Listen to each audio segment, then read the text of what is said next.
يوم في حياة سهسوها. فلوج النهارده فيه تنظيف من اللي قلبكم بيحبه، فيلا بينا نبدا الفلوج مع بعض. اول حاجه صحيت من النوم، عملت السكين كير بتاعي. انا كنت طالبه اوردر حلوه قوي من سكين سايد، جايبه الغسول والسيرم والمرطب. الواحد كان ب 150 جنيه. بصراحه عرض كان تحفه وكان لازم اجيبه. ولو انا هقعد مليون سنه اقول لكم ان الماجيك بتاع بودر السنان ده تحفه، دي عليه كلمه قليله. بيبيض وبيخلي ريحه السنان والفم تحفه. خدت الفات بوم، ومش عايزاكم تنسوا عرض علبتين فات بوم عليهم علبه فات بوم هديه، وكل ده ب 600 جنيه، وكل ده والشحن فري. فعرض تحفه. لينك الويب سايت بتاع الشركه هتلاقوه موجود تحت اسمي، تقدروا تدخلوا تطلبوا منه. والاوتفيت بتاع النهارده بجد اديله 10 من 10 ونجمه، علشان انا لابسه البلوفر بتاع بابا، ومصوره لكم فيديو ستايلنج هنزله لكم. بصوا الاوتفيت قيموه، عاجبني قوي بجد. المهم خلصت الميتنج اللي انا كنت نازله، وبعد كده روحت لقيت مامتي جايبه سلق عشان هنعمل قلقاس. ومعرفش ازاي في ناس مش بتحب ريحه السلق والقلاص، يا جماعه انا بعشقهم. المهم خلصته وقعدت اشوف كيتي كده.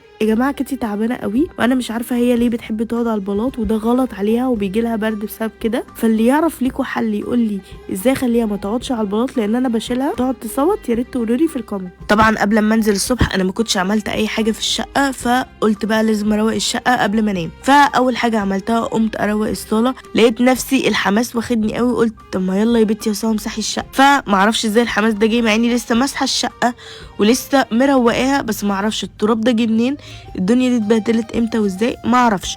لقيت نفسي مره واحده بمسح الشقه، فمسحت الاوضه بتاعتي، بدات بيها وفرشت السجاده ومسحتها وخلصتها وعطرتها، وكده ابقى خلصت الاوضه بتاعتي. وانا من الناس اللي بحب اعطر، بتلاقوني كنت طول ما انا ماشيه بعطر في الشقه.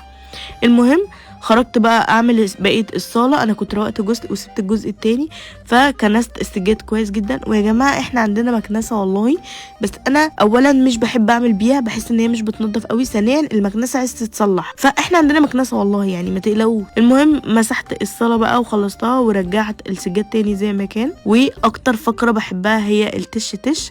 عطرت الشقه كلها بقى. كل اللي داخل عندي بجد اليوم ده يقول لي ليه الشقه ريحتها عطر قوي كده، لان انا بحب اعطر الشقه طول ما انا ماشيه بعطر فيها. طبعا انا ما كنتش كلت، ما كنتش عملت اي حاجه غير شربت الايس كوفي بس الصبح. فاكلت سريعا وخدت كيتي وديتها لدكتور حسن، لان بجد هي تعبانه وسخونيه وحرارتها عاليه جدا. بجد دكتور حسن بيتعب معايا، فربنا يجازيه خير يا رب. وكده خلاص يكون يومي خلص. اشوفكم بقى في فلوج جديد.